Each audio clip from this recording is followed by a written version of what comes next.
ito yung mga na-aresto na, ito yung mga pending yung mga warrants of arrest. Next slide please. Ito na yung mga bagong mga nadagdag na surrender na pera, 241 million. Meron ding nadagdag na freeze na assets.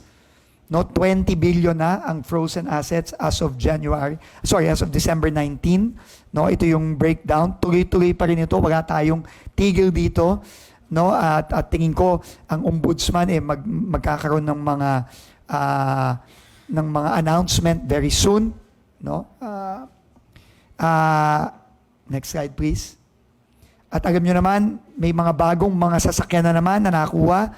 Ngayon, pati yung mga sasakyan, ibang sasakyan ni former Congressman Zaldico, nakuha na rin. At I'm sure susunod nang i-auction ito, katulad ng mga ginawa kay Diskaya. Yon, may Rolls Royce pa dun. Ito yung mga nakuha na. So tuloy-tuloy pa rin ito, walang tigil. Magkakaroon kami ng meetings with the DOJ and Ombudsman sa mga susunod na araw para lalo pang pabilisin itong mga gagawin natin ito.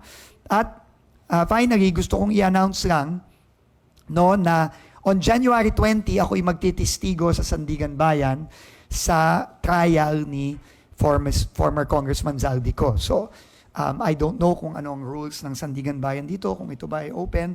I'm not sure, pero ina-announce ko lang sa inyo na on Tuesday, ako'y magtitistigo sa kaso sa Oriental Mindoro, sa kaso ni former Congressman Zaldico. So, we will give you updates dun sa aking sworn testimony sa kasong yan. At syempre, dahil ako ang complainant sa marami sa mga kasong to, makikita nyo kung magtitistigo sa maraming mga kaso sa mga susunod na linggo, susunod na buwan, patuloy nitong proseso nating pananagot ng mga dapat managot.